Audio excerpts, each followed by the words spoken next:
And we're off. Welcome to Escaping Dystopia. My name is Wah. I will be your host for today. As we cover the last few weeks, let me get this set up real quick. Make sure we are live and rock and rolling. A little weird technical stuff going on here a moment ago. Oh, nope, wrong one. The new Facebook is, of course, odd. Alright, there we go. That looks like me. Alright, we will turn slightly. See if that looks good. We will share this. Doing my thing. Now.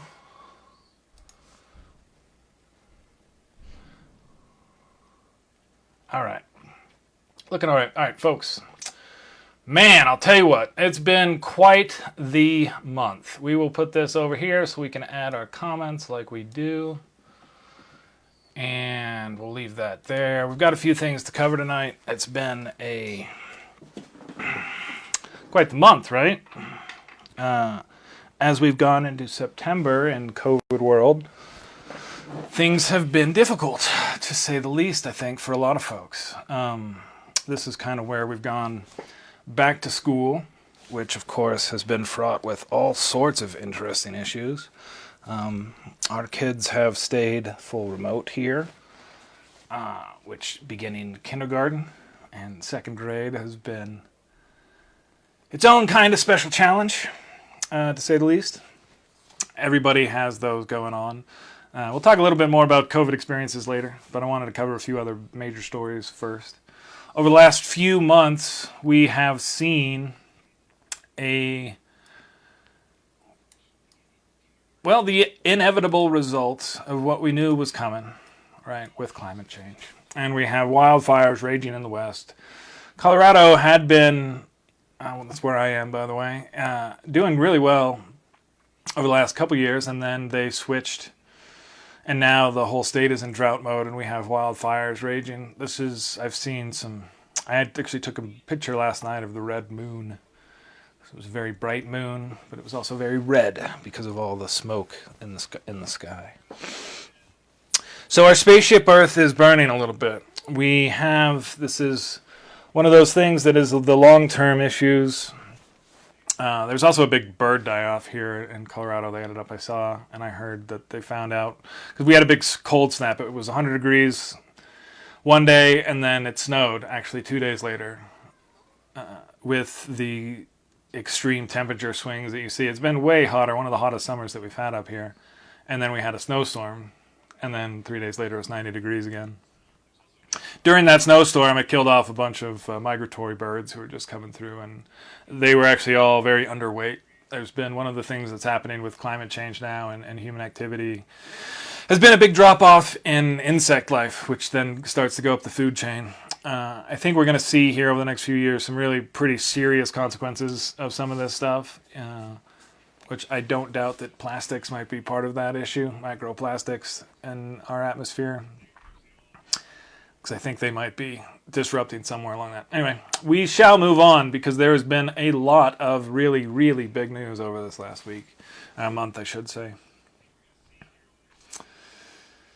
There was a derecho in Iowa that ended up flattening, like basically an inland hurricane. These are the kind of extreme weather patterns that we're going to see a little bit more of as there is more energy in the atmosphere. Let's mute that so you don't pick up any double stuff. So, to the great dismay of many, many, many, many, many Americans, Ruth Bader Ginsburg gave up the mortal coil this last week. She had been fighting various cancers, I believe. Don't remember exactly which was the final cause of death that were complications regarding her treatment. She had been holding on and fighting as long as she could. The Republicans have shown again, and I know that people don't really like the whole partisan stuff, but it's really difficult at this point because literally, her body is still lying in state, and Republicans are fundraising and holding rallies promoting her successor, which they have already named and nominated. In the 2016 cycle, recall, Justice Scalia died visiting the ranch of a donor who had a case before him. And then President Obama at the time nominated Merrick Garland to replace him. The Republicans in the Senate refused to meet with Merrick Garland or talk to him or hold any hearings whatsoever in the 8 months between the election and the opening of the Supreme Court seat. There is no rule that says they can do that. They kept that seat open intentionally and purposefully and stole it. And then after the next election cycle,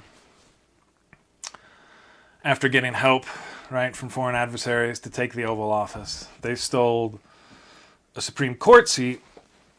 And now we're going to have a situation, if they force through this other one. Now, again, to be clear, the Republicans, pretty much a good quarter of them in the Senate right now, vowed, right, made very clear that they would, this was not a matter of politics. This was principle, right? There's an election coming up. We can't do this. Now they have all completely reversed, including Lindsey Graham, who flat out vowed on camera, you can throw it in my face. I tell you right now, this is what I'm saying. We're not going to do this close to an election ever again. Now, of course, again, anyone, and this is what's difficult about this, right? Because any objective observer would note that these guys are complete and total hypocrites. But if you note that they are complete and total hypocrites, that somehow marks you as some sort of a partisan, which is absurd, right? There was no Biden rule in the first place. Had they simply followed the rules and what it says in the Constitution, they could have voted Merrick Garland down. And that's the thing, and they could have voted the next person down. But instead, they just refused to do anything. And now you even have them saying, oh, well, I've got to do my job. I'm kind of shocked. The Constitution says we have to. Now, also, they have thrown in this idea that we are likely to have a contested election, and the Supreme Court might decide it once again. We'll talk about this later. I don't doubt this is part of the plan. We will discuss this again a great deal. But the hypocrisy coming off the GOP has been astounding and objective over the last couple weeks. And so that is happening now. We'll talk a little bit more about some of how this stuff is going to affect, but essentially every right that everybody who isn't a rich white man enjoys is now going to be under threat. As somebody put it so succinctly, the woman who he's nominated will have followed through all the doors that Ruth Bader Ginsburg opened for her, and then will turn around and close them so no one else can follow behind her. And that's kind of what we're looking through here. Personally, I don't think that they should really engage, Democrats should engage at all with the nominee, and should treat this as a farce. I would say take to the floor of the Senate, filibuster as long as you can, every day, constantly, all 48 of you. The minority in the Senate represents a vast majority of Americans. And this is one of the things that's come up over this last little while. Because of the Electoral College and because of the white supremacist institutions that existed from the nation's founding, and that's what they are, to be clear, a minority of Americans has control over a majority of Americans. And a lot of this has to do, and it happened in the late 19th century when they created a North and South Dakota, right? You don't need 2 Dakotas, but they got 4 senators in those places, and there are, as of today, in this time, 1.5 million people living in those 2 states, right? Which is smaller than pretty much every major metropolitan area in the country. None of those major metropolitan areas has 4 senators. 4 senators for 1.5 million people. Now, they don't even have that many representatives. So this whole western northern state, all of these states could be combined into a single state. And these are the kind of things that I think the U.S. is going to have to do to pull itself out of this. We'll talk about this a little bit later. We'll see what's going to happen. We've got 37 days until they start counting the votes.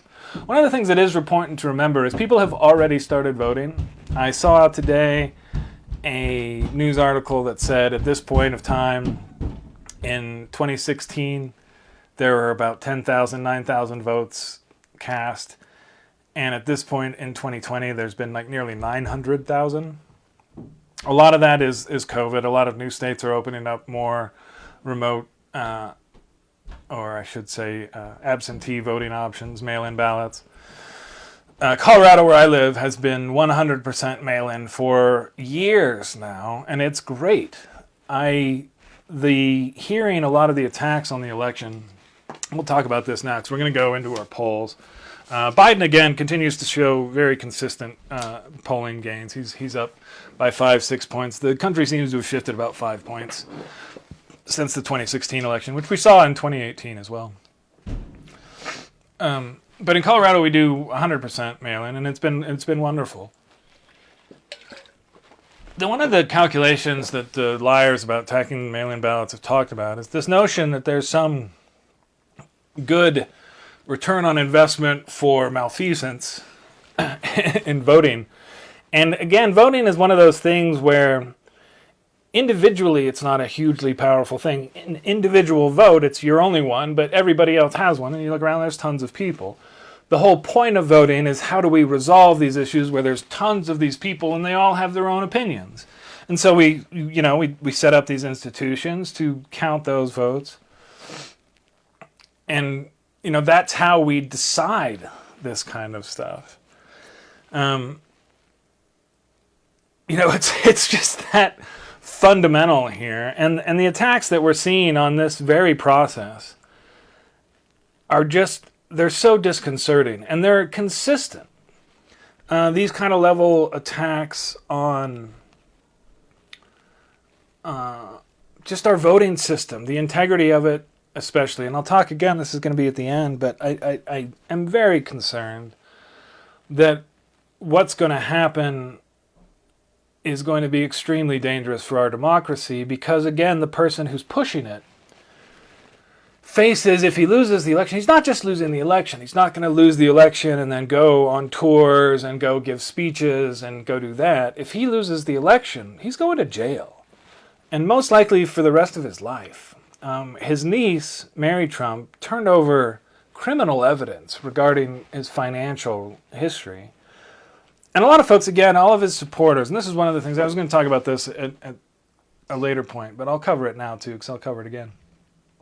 A lot of his supporters don't accept really any negative information about him. The level of cognitive dissonance that we see now is extreme and complete. It is dystopian. I mean, we are there from that degree. And I've got an example here. In a recent rally in Minnesota, the president was talking about how the people in the crowd had superior genes and that he was a follower of racehorse theory of genetics, which is a eugenics theory and a white supremacist theory. These ideas that, well, you breed the two fastest racehorses and that's why they're so good. Again, this was used to justify why rich people's kids do better in life, right? They are just superior. They have better genes. Well, you took this really good-looking, rich girl and this really rich, smart guy, and look at that kid. Oh, wow. They were so successful. They had so few advantages other than, everything.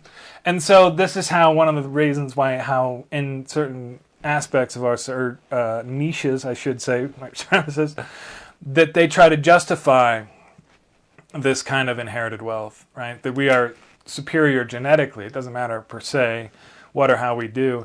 And if you look, and there's this tweet from his kid today, and if you look at Eric, right, genetic superiority, come on, man.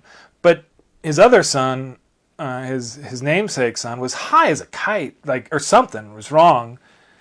And he's doing this kind of thing, and it's like, I mean, you guys have some real serious problems.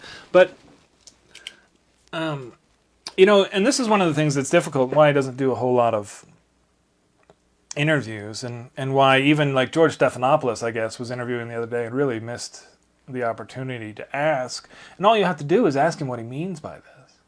And that's the thing, because none of this goes beyond like an extra level. Because you have to understand, and this is what people have totally missed, I'm not a big fan per se, but Matt Taibbi wrote a good article. I don't think Rolling Stone doesn't publish his bullshit anymore, because he needs to edit it down like nobody's business, as do we all. But he made a good point about Donald's approach to politics that's so different than everybody else's. Because usually one of the things that politicians build on is their credibility, right? Their word is what matters. And so these notions of being dishonest or lying, these are the exact opposite of what a traditional politician would normally want to be doing. You have to build your word. You don't want to even be known for parsing the truth, per se.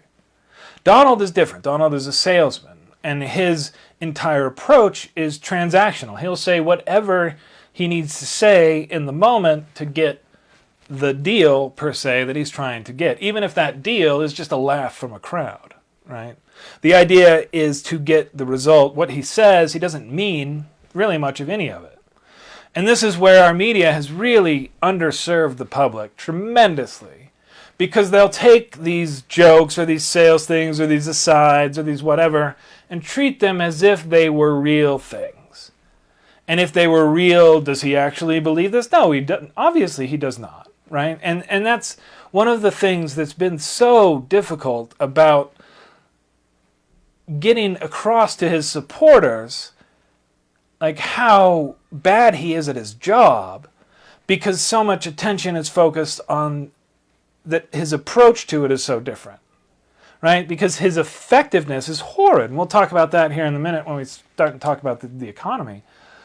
But because his approach is so different, they don't know how to identify that. And because he is an entertaining sales guy, because he will do things that no one else do, it moves, whatever euphemism you want to, it sells eyes bolt. It gets attention. And our media is very, very much built on the profit motive of getting as much attention as possible. So he feeds directly into that. And so by taking his asides and his sales pitches and all this as serious statements of policy, one can generate lots of press and lots of media. But it doesn't get at what's actually going on, and the actual changes of policy and the actual lack of support for them in any kind of rational or logical sense is the story here, not how he's trying to sell it. Because one of those actually affects people. So again, the polls, he's lost about 5 points. This is about as far as it can go, apparently, in our current status.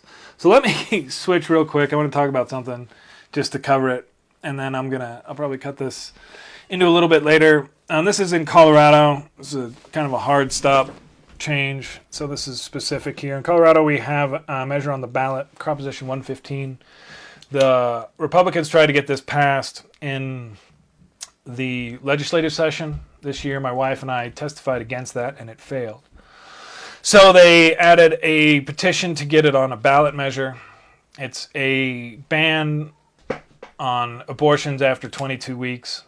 They claim that there are exceptions in it, but they aren't actually effective exceptions. And even if there were, we don't feel that it would be right to start placing laws and limits on freedom and women and families' rights to choose how their families grow here in Colorado. I've written a longer piece about the proposition, but that's the main thing, right? I mean, my wife and I had an experience in 2015 where our son had fatal fetal abnormalities and we had an abortion. And one of the reasons why we've become involved in this issue and talking about it is because of the dishonesty of those proposing the ban and what they use to justify it. And I just don't think this is where government needs to be stepping in to control how citizens live their lives and how we do it. None of their justifications for this ban, I feel, are particularly relevant or even honest. And so if you get a chance, you'll see I'm going to write a little bit more about this specifically. But please vote now on Proposition 115 if you're here in Colorado. Colorado is one of the 7 states that continues to allow its citizens the freedom to make their own medical care choices. and I don't want more Texas laws being implied here in Colorado, which is what this is the move to try and Texify Colorado in the worst ways possible. So again, if you see it or see information about it, know that as someone who's had this experience that I wouldn't want on anyone else, I don't think we need these kind of limits. And so please vote no on Proposition 115 here in Colorado. Definitely should have done that as a different thing, because that's a totally different tone than the show. Anyway, speaking of which, Colorado Senate. Not only would I urge you to vote no on Proposition 115, I would urge you to vote no on Cory Gardner. Cory is losing pretty bad right now. He's losing less bad than Donald here in Colorado. As noted, my wife and I moved here from Texas and helped kind of turn this state a little bluer, if you want to play tribal stuff. That has been, we are not the only folks to have done that, obviously. There's been several 100,000 folks that have done the same. And as such, looks like Colorado is going to be pretty blue. Like I said, Colorado is also a full vote by mail state. It's curious to see them try and dance around this whole thing of trying to delegitimize our democracy while at the same time campaign for votes that will be delivered via the methods that they're trying to delegitimize. Cory Gardner is the kind of person who does that. He's the guy who doesn't wear layers. He wears jeans while he's skiing. There's some great Colorado memes about Cory. And he doesn't know what makes a Subaru. There's some good stuff out there. These are just the ones I remembered from the morning. So vote no on Cory. Cory had this commercial where he's sitting next to his mom claiming that he's protecting pre-existing conditions when he's voting consistently his entire time that he's been in the Senate, his one term, to repeal the Affordable Care Act. And his only replacement bill got no co-sponsors because Republicans don't want to do it. They never came up with an actual plan. Their plan, this repeal and replace, never got to that replace. They had power the whole time. You have a president who rules by executive order, the Senate that passes anything they want, but they could never get their plan in. Weird how that works, huh? Election attacks. We're going to talk about this a little bit more near the end, but it's been consistent over the last month. It's coming from various places in the administration. It's becoming pretty clear even what they're planning to do, so much so that they have to name it while claiming it's not. I need to mention that, by the way. Yeah. So I mentioned earlier there's this video of Trump Jr., like high as a kite, talking about this conspiracy theory, as he claims, right? It's like, Democrats are planning stories in the media that we're planning to declare victory on election day and then invalidate all the votes that aren't counted by that day. So we need an army of Trump supporters to help make that happen. Because that is the plan. And we'll talk about it. I was going to talk about it later, but we're there. So, yeah, I think it's pretty clear that that's what they're going to try and do. And you're like, well, Roy, that seems a little outlandish. And I'm like, well, it does, doesn't it? But like I said, Donald loses, Donald goes to prison. Unless he can work out some pardon deal with Pence or something or somebody. That's what he's going to try and do, I think. Because the polls, again, they've shifted pretty significantly. There's a few states that are closer, but when you're talking about Iowa as a battleground or even a close state, and by the way, I don't think Democrats are going to pull off any of these close states that are traditional red states. I think they're going to cheat, like in Texas. The people who count the votes are going to be doing some interesting things. You're already seeing studies that are showing that minority mail-in ballots are being rejected at twice the rate of white votes. So these are real things. This is happening. So yeah, I think that's what they're going to try and do. They're going to try and swoop in on election day. Say, stop accepting any more ballots. Stop counting any more votes. Tell us the number. Bill Barr is going to start suing everybody. And they're going to try and do that. And this is, again, only in places where, it looks like Donald's won. It's going to be very selective. Now,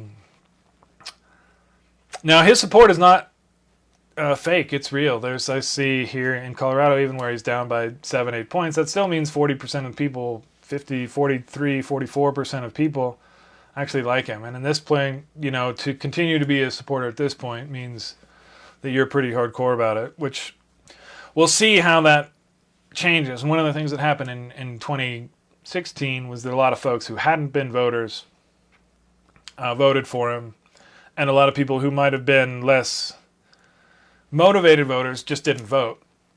And I think, again, I've long felt that on 2016, if the day after people had known that he would have won, a lot more people would have voted against him. But a lot of people thought it was over already, so they didn't vote. And so that's going to be quite a bit different this time. So I think if the votes get counted, I think the polls are accurate, and I think he's going to lose. So I think they know that, and I think he knows he goes to jail if that happens. So I think Barr knows that too about himself. Some of the stuff that they've been doing in the Justice Department is super sketchy, including, again, dropping the prosecution of the Russians that attacked our democracy in 2016. You have to remember, all this stuff that Mueller... Oh, and this came out too, I wasn't going to talk about it, but a couple people on Mueller's team and inside the Justice Department now, that they've released the redactions that they had on the Mueller report.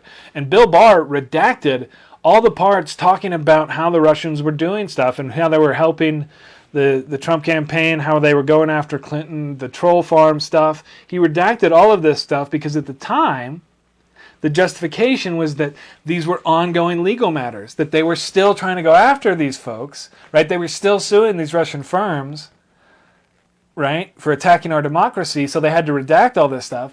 But now, since they dropped that prosecution, they don't have to redact it, so now it came out that that's what they had redacted, was all this evidence in the Mueller report that the Russians were specifically working for Donald and against his opponent.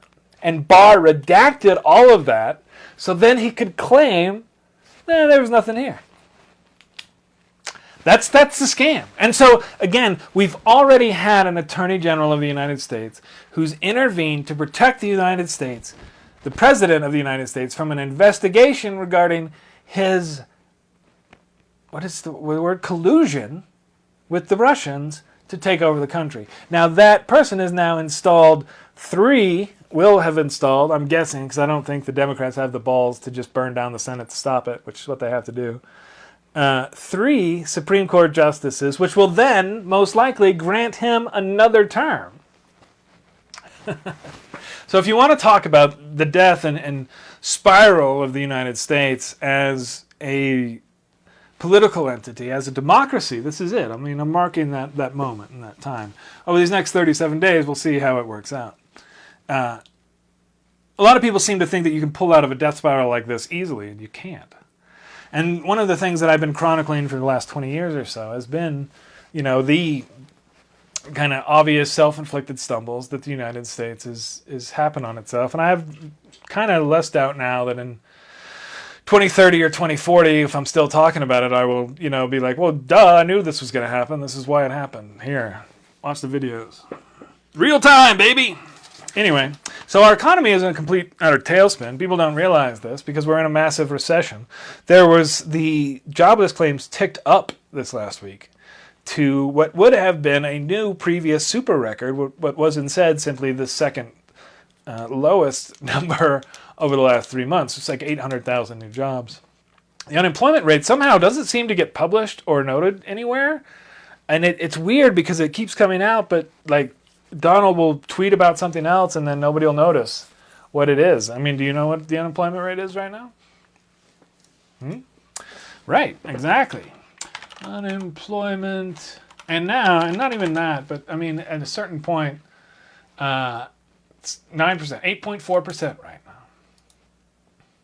Right, because it's jumping all over the place. And when you have this much volatility, a couple other differences of, we don't count. And I think they stopped counting people who lost their job because of COVID because they're like, that doesn't really count. And it's like, well, okay. And some of the numbers that they're talking about. So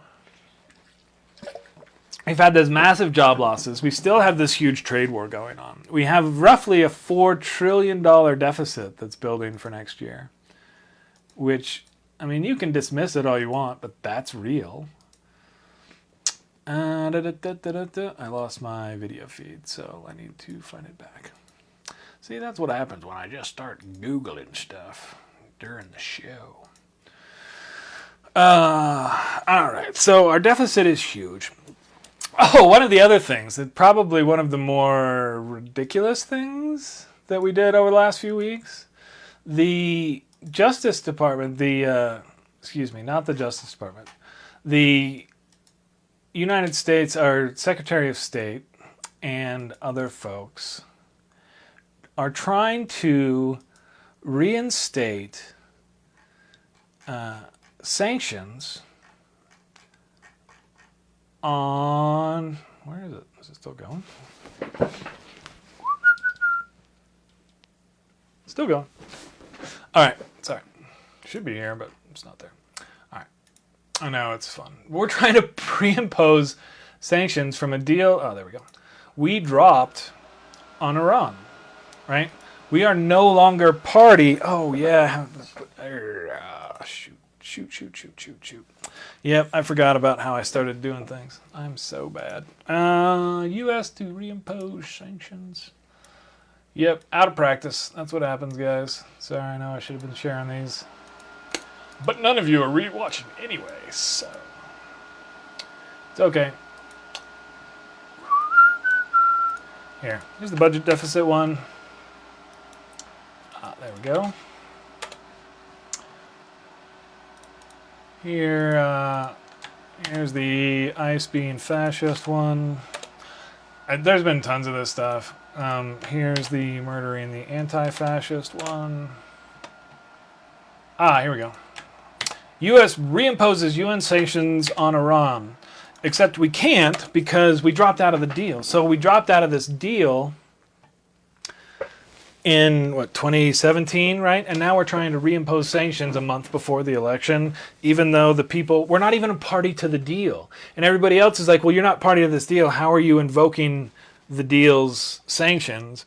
It's like, well, that doesn't matter. We signed it originally, so we get to still do this. But you dropped out. No, that doesn't matter. What? That does matter. Shut the hell up. I mean, we're kind of a joke right now. It's hard not to really realize that. Oh, speaking of us being a joke, the U.S. apparently tried to ban TikTok, I guess. I don't know. TikTok, maybe? It's like, you can't do that. And everybody's like, well, he's going to do it. Is he going to do it? Who's going to buy him? Oh, he's going to try and take a cut. And it's like, well, wait, hold on. He can't do any of this. Stop. What do you... So a judge stopped it. And then now it's still working. It's funny because they're like, oh, he's going to ban TikTok. And I turn on the TV and I'm watching college football. And I'm watching the NFL. And I'm seeing commercials for TikTok like every 3 breaks. I'm like, isn't this banned? Like, it's not, because the president can't do that. And this is one of the things, again, why they have to cheat so bad. Because he can't do any of this stuff by the laws that we currently have. But the laws in this country change. And that's what he's trying to do, is change all of them. So he can do whatever. But, I mean, the TikTok thing was like, oh, he's going to ban TikTok. Like, he can't. Let's see. Where can we go from here? All right. The death of political debate. So we're going to talk about this, and then we'll move to the week in fascism. Because this is one of my big topics that I did want to definitely cover this week. And the problem that we've had, and I've always been, like I said, I've been writing about this stuff, talking to people for a long time. I've been doing this as much as probably anybody, in some ways. And just the inability, just the difference, again, I've covered this a little bit before, but now it's really just starting to set in, like how different the sets of facts that people are working from. And a lot of this, true, is warped online because Facebook is horrible about dealing with malfeasance. And I could show this with a pretty simple, graph of new signups versus how many accounts are legitimate of those new signups. And I'm guessing it's less than 1 or 2%. I can't imagine that anybody legitimate is signing up for Facebook at this point at any rate. They can't have any subscriber growth.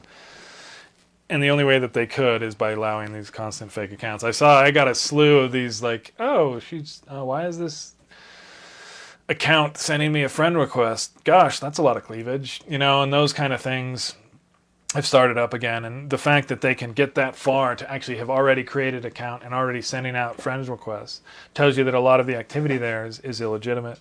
And again, for their SEC filings, you can't show this huge subscriber loss for an online service, which I'm sure has been happening for a while as far as legitimate accounts, like how many of these new people are even legitimate. So I will say that from the social media standpoint, they've done a really poor job of cleaning up the malfeasance that has to be removed in order to allow for legitimate political debate to happen. And I'll say that again, political debate is difficult enough to have, and without a controlled environment where you can keep people from slinging false muds or having false actors disturb what is a delicate balance of terms and history and disagreement, it makes it impossible. There's no way that you can have a steady political debate or discussion. And I can demonstrate this in a house with 2 young kids, as my wife and I have a discussion about whatever. If you've got somebody screaming in the background or somebody yelling they need something or somebody yelling, oh, that's not blah, blah, blah, you can't have that discussion. You can't continue to have that exchange, response, calm, let me think of this, do. You can't have that with the mud flinging and the poo. And so it's difficult to even get to that point, too. And I saw this the other day, too, that a lot of the right-wing stuff on Facebook is actually wildly popular. And the only way to stop these malfeasance from a media standpoint, social media standpoint, is to manage the users that have access to your page. And this is Denver 7 and a few others are really bad about this, where they have pretty clear, like, this isn't a legitimate account. And they're the ones who have to block it, right? So Facebook puts the onus on the individual account to deal with the malfeasance, with the bad actors, and doesn't just prohibit that in a more hardcore manner. And again, this has to do with growth. From the way that you want to do growth for a website, there's a network effect that you get for having more people using your service, right? Facebook is really have the value it does because of the people it connects, the connections, the graphs, and the networks behind all of it.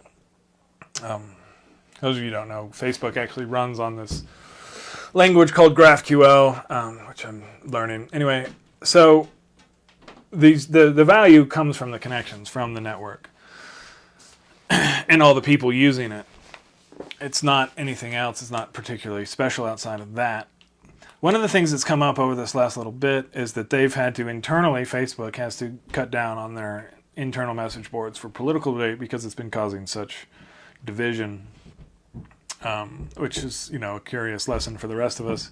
And also, they've noted that how right-wing populist stuff is wildly more engaging, and just people tend to just suck it up, and it's super emotionally attaching to people, which they say it as kind of a, gosh, it's not our fault that it's like this. It's like, well, you have the metrics that show that these people are using a lot more ads, but also, leading to violence. Which brings us to the next thing that we had this month in fascism. We had a situation, we've had the ongoing, of course, protests around the country. The vast majority of them very peaceful. So in Wisconsin, you had this kid, 17-year-old, load up his assault weapon, his AR-15, drive across the state line, go and engage with the protesters, and end up killing 2 people.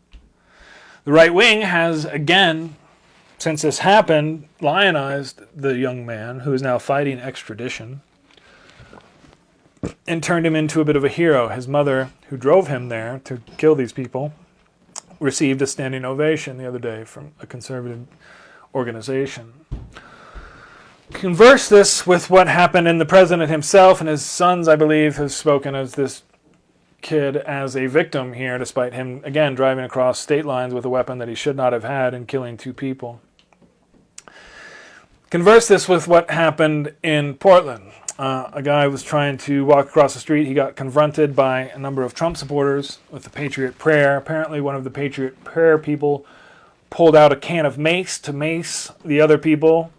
The guy who was walking across the street was armed, as this has been an escalating thing in Portland, and shot the guy who was going to mace him and killed him. In response, because this was a Trump supporter, the president ordered the marshals to go get him and to, as his quote, there has to be retribution. And so they killed the guy, apparently did not warn him. They just started shooting when they saw him. They did not try to apprehend him. So again, we have a situation where the justice in this country is allowing armed bands of vigilantes to harass citizens. This is happening across the country. They are calling for harsh and immediate death sentence retribution for anybody who stands up to them in the way, or even defends themselves, as happened in this case.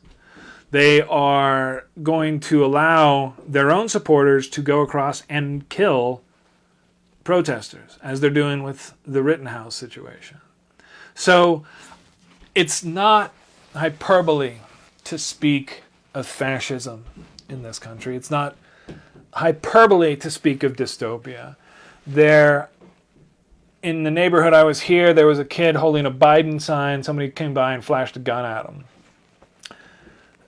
That's where we are now. I showed the thing. ICE deported a key witness in a rape case. They just kicked him out of the country because one of their agents had raped an inmate. The Department of Homeland Security is being run by a guy who's illegally appointed because he never went to Senate confirmation, but he's the one, again, who ordered these secret police to be apprehending people off the street. 200,000 people have died from COVID. We're seeing resurgences across the country. The president's acting like it's not even real. There's a up note on that. It was quite a transition, I know, but this is a situation where there's a pandemic and we've got a fool in charge. And more Americans have died over the last year than in basically all of our armed conflicts outside of the Civil War. I'd have to look up that stat, but it's been all the major wars that we've had have not had the death toll that we've had.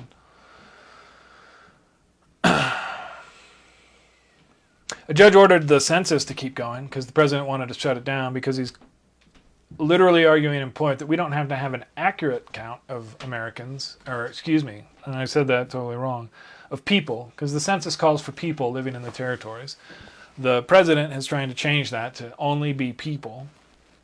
And so, I'm getting tired, so we're going to have to wrap it up soon. The Constitution clearly says that you're supposed to count all of the people living in a territory. It says nothing about their citizenship status.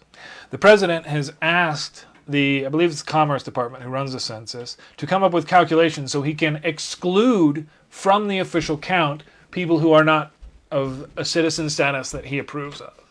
Now, the idea is then that he will deliver the official numbers excluding those. So he will take whatever number that they actually count, take a calculation, exclude that number from it, and then deliver those numbers, which will be then used for representation and apportionment.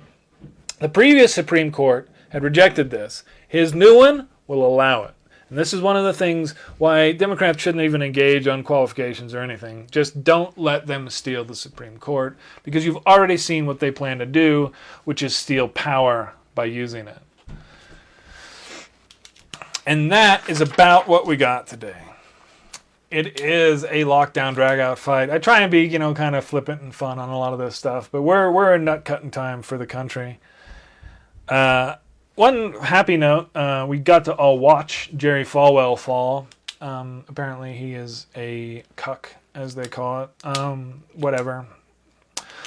Again, it's not the kink that's the problem, it's the hypocrisy, right? And I'm fine with whatever floats your boat. You're not hurting anybody. Everybody seemed to be willing participants in your whole shenanigans. It's the moral hypocrisy of it, right? In Spaceship Earth, Spaceship Earth theory, I should say, these kind of things, just, it's not that notion that that you can be a hypocrite as long as you say the right things. It doesn't jive with my notion of how a moral philosophy should work. And I think you see through Jerry Falwell and Robert Jeffress and a lot of these other very happy to preach in their $5,000 suits kind of situation, but can't understand why protecting the most vulnerable of us is actually what the moral imperative is. So, with that, we shall call that a show. I'm going to call that caught up. I'm going to try and do weekly shows from here to the election. Like I said, we got 37 days left. People are already voting. They're voting in pretty large numbers. The question is going to be if they let us count the votes. There's always been it's not a matter of who votes, but who counts the votes. But in this case, it's going to be who lets us count the votes and if they let us count the votes, because the plan is, I think, pretty clearly not to let the votes be counted. And they came up with this. Oh, sorry. One last thing. There was the Department of Justice came out and said this huge thing about something that they found these 9 votes discarded in Pennsylvania. But then they did this before any reporting or wasn't even honest about the fact that these 9 votes were discarded because of a GOP lawsuit to have them discarded that they won. So that's the level of dishonesty and malfeasance we're going to be dealing with this election cycle. It's going to ramp up. It's going to get out of control. So vote, I would say, as early as you can, depending on your situation. I don't think our ballots are not here yet. I don't think they'll be in the House for more than a couple days before they get sent out. And I take them to the drop box, which, by the way, again, the GOP is trying to cut down on the number of drop boxes that are out there in order to slow down and inhibit the vote, because that's the only way they can win now.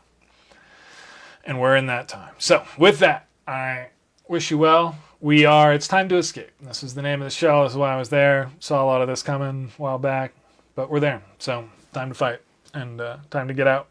So fight right and stay strong. We'll be all right. Y'all have a good time. I'll talk to you next week or next time period. We'll see how long it takes to get together a show again. We've got a baby coming pretty soon. And so that will probably disjoint things as well, and a few other projects heating up. But it's all good, and I hope you all well. And peace out, and I will talk to you later. Enjoy your Sunday. Peace out.